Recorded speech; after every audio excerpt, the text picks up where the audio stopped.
Hello everyone, Manisha, welcome to MM tax club.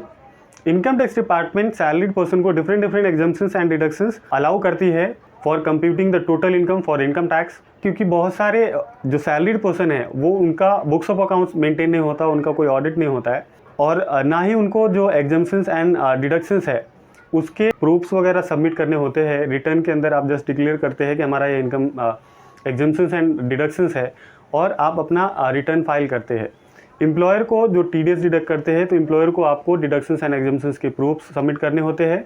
But again employer है वो liable नहीं है इन डेप्थ चेक करने के लिए किसी एम्प्लॉय का कि उनका कितना एग्जाम्पशंस एंड डिडक्शंस है।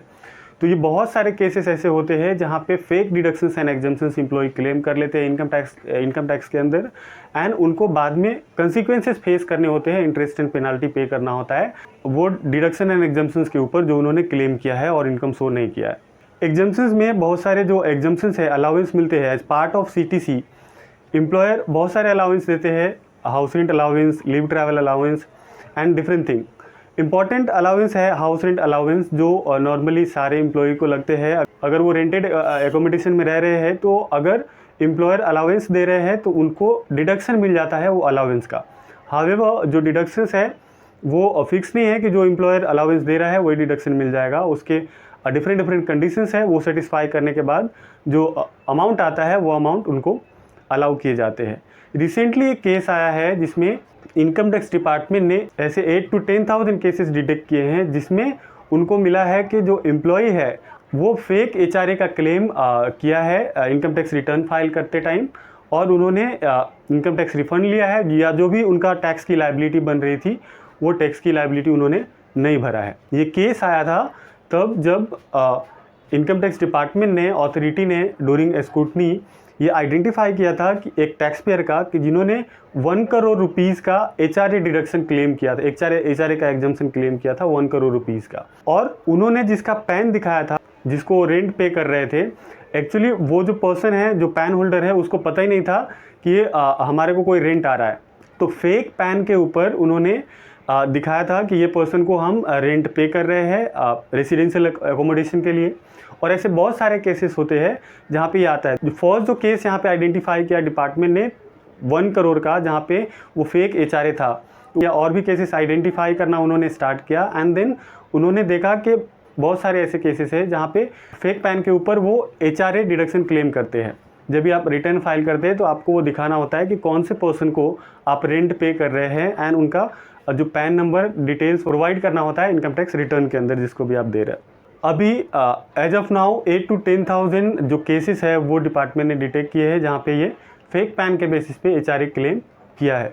इसके पहले डिपार्टमेंट बहुत सारे जो सैलरीड पर्सन हैं उनको नोटिस भेज रही थी कि जो भी उन्होंने डिडक्शंस क्लेम किए हैं अंडर ATCED उसके प्रूफ सबमिट करें, क्योंकि ये भी बहुत सारे केसेस होते हैं कि लोग डिडक्शन क्लेम कर लेते हैं और एक्चुअली में उनका डिडक्शन होता नहीं है।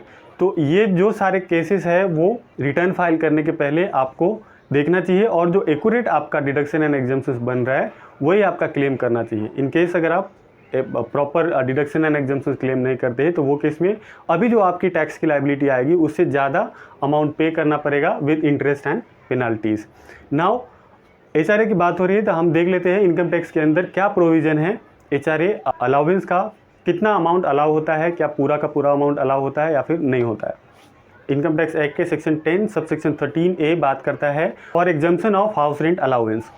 अभी यहाँ पे क्या है कि कोई भी अलाउंस जो एम्प्लॉयर एम्प्लॉय को पे करेगा वो उनको एग्जाम्प्ट होएगा, वो उनके इनकम में, सैलरी इनकम में इंक्लूड नहीं होएंगे वो अलाउंसेस, सब्जेक्ट टू कंडीशन के जो रेसिडेंशियल एकोमोडेशन है जहाँ पे एम्प्लॉय रह रहे हैं वो उनके खुद का ना हो। दैट मीन्स कि खुद के घर में रह रहे हैं, कोई रेंट पे नहीं कर रहे हैं, तो वो केस में अगर आपका एम्प्लॉयर अलाउंस दे रहा है, हाउस रेंट अलाउंस दे रहा है, तो वो केस में आपको कोई भी एग्जाम्पशन नहीं मिलेगा बिकॉज आप वो अलाउंस रेंट पे करने के लिए यूज़ नहीं कर रहे हैं।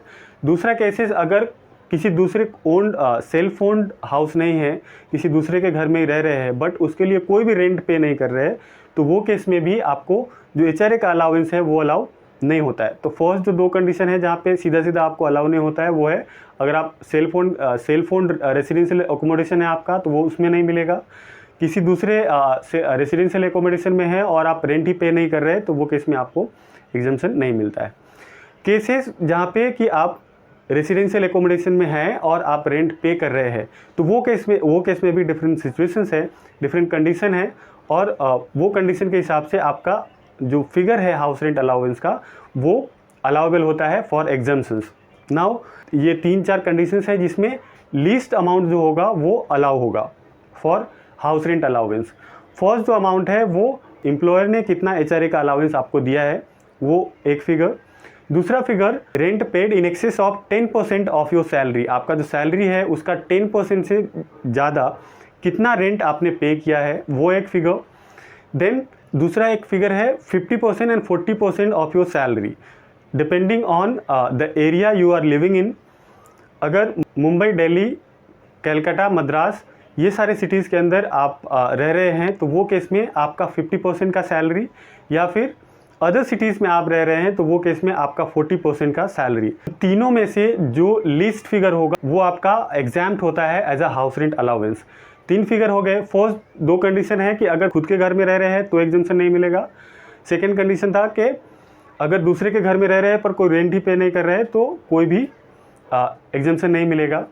उसके बाद जो कंडीशन है अगर आप रेंट पे कर रहे हैं तो कितना अमाउंट अलाउ होगा उसका कंडीशन है एक अमाउंट जो आपका एम्प्लॉयर अलाउ कर रहा है। दूसरा आप रेंट पे कर रहे हैं, कितना रेंट पे कर रहे हैं in excess of 10% of your salary. आपका जितना 10% सैलरी का जितना 10% है उसके एडिशन में उसके एक्सेस आप कितना रेंट पे कर रहे हैं, दैट मीन्स कि total rent you paid minus 10% of your salary कितना फिगर होता है। और थर्ड जो फिगर है कि 50% और 40% of the salary depending on the city you are living in. ये तीनों में से जो कम अमाउंट रहेगा, जो लीस्ट अमाउंट रहेगा वो आपका एग्जैम्प्ट होता है as a house rent allowance. House rent allowance के लिए ये कंपलसरी है कि आप किसको रेंट पे कर रहे हैं तो वो सामने वाला पर्सन आपके लिए वो एग्जैम्प्ट हो रहा है, तो जिसको भी आप पे कर रहे हैं उसके लिए वो इनकम जनरेट हो रहा है। तो सामने वाला पर्सन इनकम डिक्लेयर करना चाहिए जब भी अगर वो रिटर्न फाइल करता है, इनकम टैक्स का रिटर्न फाइल करता है, तो वहाँ पे उनको ये दिखाना चाहिए कि हमारा ये रेंट इनकम ये पर्सन से आया है।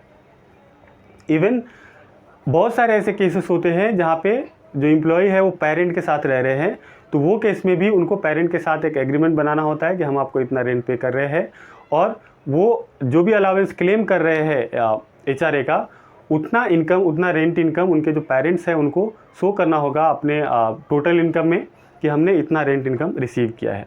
तो जो भी फेक केसेस है उससे बचने के लिए, कम टैक्स पे करने के लिए या टैक्स का रिफंड लेने के लिए लोग गलत एग्जम्पशंस या डिडक्शंस लेते हैं, तो वो केस में आपको केयरफुल रहना ज़रूरी है। बिकॉज डिपार्टमेंट जितने भी ऑलमोस्ट सारे जो फिनेंशियल ट्रांजैक्शन है वो पैन बेस्ड होता है, तो पैन बेस्ड कोई भी ट्रांजैक्शन आप पैन के बेसिस पे करते हैं तो वो इनकम टैक्स के लिए ट्रैक करना बहुत ईजी है। कोई भी केसेस में अगर आप fake exemptions and deduction claim कर रहे हैं तो पॉसिबल है कि डिपार्टमेंट ये जो इशू है वो आइडेंटिफाई कर सकता है, ये जो फेक क्लेम्स है उसको आइडेंटिफाई कर सकते हैं एंड आपको नोटिस भेज सकती है। And then in that case आपको जितना टैक्स आपको भरना पड़ सकता था अभी उससे ज़्यादा भरना पड़ेगा विथ इंटरेस्ट एंड पेनल्टी।